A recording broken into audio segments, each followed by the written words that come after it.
I'm winning. I'm winning. I'm winning. I'm winning. I'm winning. I'm winning. Elevation Nation Conversations, God Body Sean. Alright, y'all. Elevation Nation Conversations, God Body Sean. Hit that like, share, subscribe button. Drop a comment in the comment section. I'm back at y'all with some good games, some good information to help your life. I was looking at some videos and I found this therapist. This is a female therapist and she has a channel doing really good. She gives a lot of information about relationships and marriages and psychology and things like that. And in this video clip, she talks about why good men leave relationships with women. And she make a lot of great logical points. A lot of the points are things that I've said when I was married, in my marriage, and some women just don't get it. Some women do. Some men don't get it. Some men do. But I want y'all to check it out. Let me know what y'all think. Man, she definitely has some good topics, and they definitely hitting on points. So take a listen to it. Let me know what you think, and I'm gonna come back and let you know what I feel about it. All right, peace. Open to constructive criticism about your behavior. You want to stop making your husband's attempt to discuss and solve the issues that he sees as a problem in the marriage as a personal attack on you. When your husband brings up something of an issue he sees in your behavior, or how you're showing up with the kids, or how you're not caring for yourself, or how you're treating him, he's fighting for you and he's fighting for the marriage. He's not trying to attack you and make you wrong and bad. That's our perception as women, because if we're anything less than perfect, we make ourselves wrong and bad and attack ourselves. So we project that onto our husbands, that they're attacking us, but that's not what's happening. He's fighting for you. He's fighting for the marriage. Again, he sees what needs to happen for the issues and problems to be solved so that you can have a successful marriage. Be open to constructive criticism. All right, y'all. What y'all think about that? A lot of these same topics I had a discussion with my ex-wife, and it always would be flipped around on me as if I was being controlling or insecure, or I didn't like nothing about them, and I was always complaining about something, and I was always trying to explain that no, that's not what it is. It's just I'm seeing things that you may be not aware of, and I'm bringing them up now so that they don't build up and build up and build up in our relationship, and then it becomes a thing where now we have contempt for each other. So I was always looking at it as, okay, if I'm seeing something, hey, let's address it, let's talk about it, and then let's move past it. But that was never that was never the situation. It was always, oh, you don't like me, or you calling me fat, or like there was always a thing about that, as far as calling somebody fat, or just me being the man. I guess I didn't have the right or the authority to say, you know, hey baby, I know you was talking about you wanted to get in the gym and you wanted to do this and you want to do that. Well, you know, what's up? You're not doing it. I can go in the gym with you. You know, I'm always in the gym. I can show you some things. We can do some things together. And it was never taken as that, as me trying to be helpful and me trying to be supportive. It was always taken as, or, you know, she didn't like that I was trying to hold her accountable for something that she said she wanted to do and what she said she was going to do. She would look at it and take it as, oh, I'm downing her, or I'm calling her fat, or I don't like her. And it was just, it can never just be, hey, he's holding me accountable for what I said I wanted to do, and he's trying to encourage me and nudge me to do it.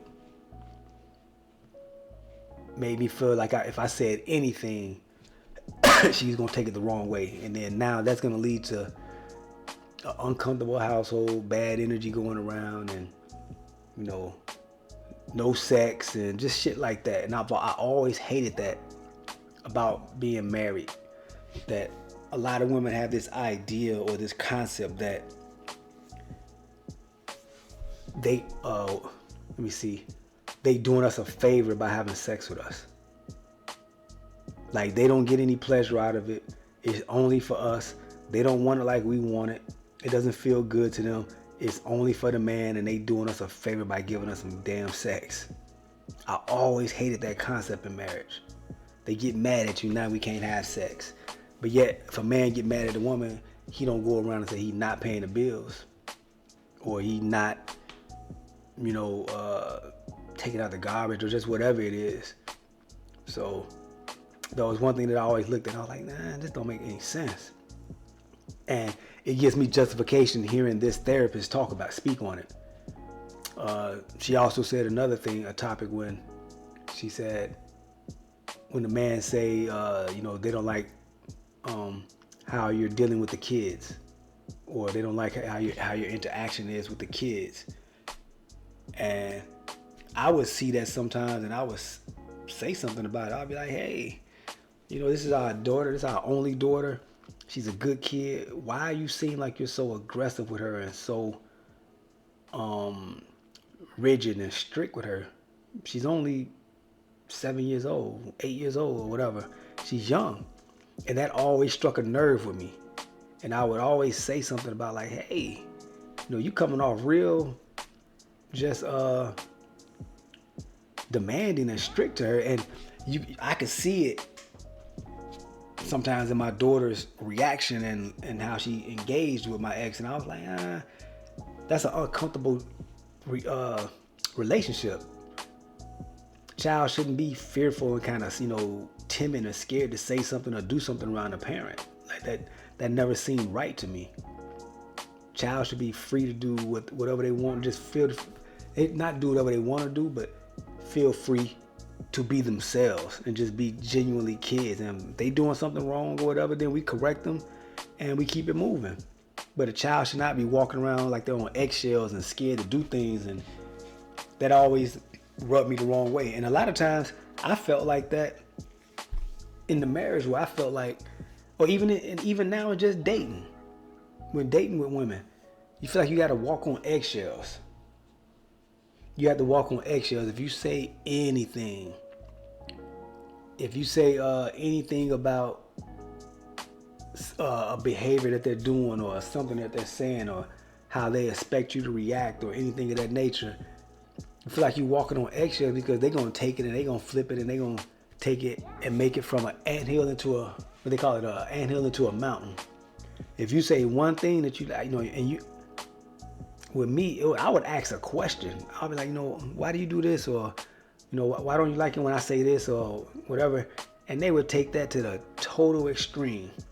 Oh, you don't like nothing of what I do, or you always criticizing me, or you never did it. And it's emotional labor. It's emotional labor. Women want you to be how they want you to be. They want you to think how they think, react how they react, process things the way they process them. And that's just not the way it is. Excuse me. Men don't think like that. Women don't think like that. We're totally different genetically and intellectually wise, and we think differently. We see things differently. We react to things differently. We process things differently. It doesn't work. And they want you to feel and react how they do. And this therapist is right on point. Sometimes I hear some of these therapists say some things, and I say to myself, man, I said this shit years ago. So, and I didn't have to go to school for 5-6 years or whatever to understand and know that. I've seen it and I spoke on it, and it made me feel like, damn, I was right then. So it made me feel justified. Because a lot of times women will try to make you feel like you crazy, or you possessive, or you abusive, or all those things. And a lot of times it's none of that. It's that you're trying to save the relationship. You're trying to express your feelings and express your thoughts. You're trying to solve a problem. You're trying to be logical, and they don't want to hear it. And they don't want to hear it. They don't want to be accountable. They want to feel that they shit don't stink. Everything they do is correct. Everything they do is right. And man, that made for it to be a a stressful or a work-filled marriage. Like, it just felt like it was just too much to be doing sometimes. It just felt like it was more work than it was, you know, pleasure and love and cooperation. So I said, if I ever get married again, I'm definitely going to do vetting a lot better, make it a longer courtship process. But this therapist was right. This is why good men leave marriages, because we feel like we're not being heard, we're being chastised for everything we do, we're being demonized for everything we want or whatever. And a lot of times men are the ones that are giving and giving and giving and giving and putting themselves last. But when we speak up on certain things, we get chastised for it. So that's one of the reasons, you know, a couple of reasons why men walk away from marriages. Is a lot of times it's just better to be alone, stress-free, with some peace, you know. But let me know what y'all think about this. Hit that like, share, subscribe button, drop a comment in the comment section. Let me know how you feel about it. I think a lot of people need to do marriage counseling before they get married, and they need to date for at least 3 years or so before they get married, because marriage is work, and if you're not on the same wavelength or the same thinking level, it can be a disaster, and it can be work, you know, work that you don't want to sign up for. So let me know what you think. Hit that like, subscribe button, drop a comment in the comment section. Elevation Nation Conversations, God Body Sean, and I'm gonna check y'all on the next one. I appreciate it. All right, check y'all later. Peace. I'm winning. I'm winning. I'm winning. I'm winning. I'm winning. I'm winning. Elevation Nation Conversations, God Body Sean.